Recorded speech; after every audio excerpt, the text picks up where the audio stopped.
मुतादिद हुकूमती शख्सियात की नाअहली के लिए लाहौर हाईकोर्ट रावलपिंडी बेंच में रिट दायर कर दी गई है, जिसकी समाअत कल होगी। इस हवाले से मजीद तफसीलात जानेंगे इस्लामाबाद से अली शेर से। जी अली शेर, बताइएगा मजीद क्या तफसीलात है इस समाअत के हवाले से? रिट किसकी जानिब से दायर की गई है?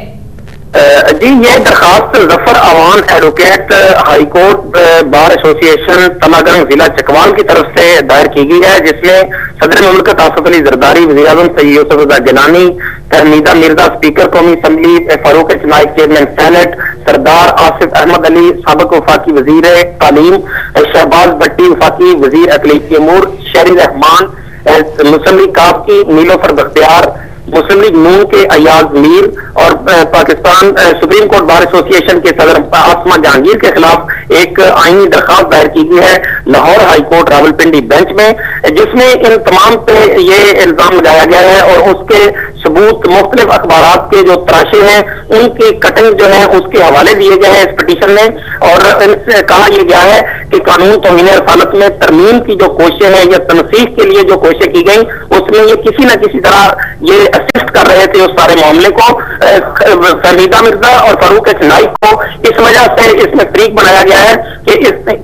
सबको जानने के बावजूद इन्होंने इन तमाम लोगों के खिलाफ नाअहली की कार्रवाई क्यों नहीं की, इनको नाअहल करार दिया जाना चाहिए था, लेकिन ये भी इस हवाले से खामोश रहे। तो इनके खिलाफ भी नाअहली की जो दफात हैं, दफा 62 और 63 जो आइन में मौजूद हैं, जिसके तहत तमाम अरकान पार्लियामेंट जो हलफ उठाते हैं या दीगर जो अहदेदारान हलफ उठाते हैं उसमें वो इस्लामी जमहूरिया पाकिस्तान के आइन की जो दफात है तमाम की तमाम उसके तहफ़्फ़ुज़ का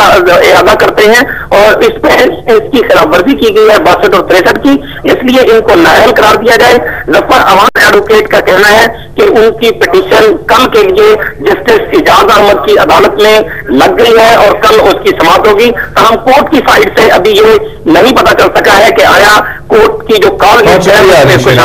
रिसालत कानून में तरमीम और तनसीख की हिमायत करने पर सदर और वजीर आजम समेत मुतादिद हुकूमती शख्सियात की नाअहली के लिए लाहौर हाईकोर्ट के रावलपिंडी बेंच में रिट दायर कर दी गई है, जिसकी समाअत कल होगी और ये दरखास्त जो है जफर अवान एडवोकेट की जानिब से दायर की गई है। कुछ मजीद अहम इशूज के हवाले से बात करते हैं। रेमंड डेविस के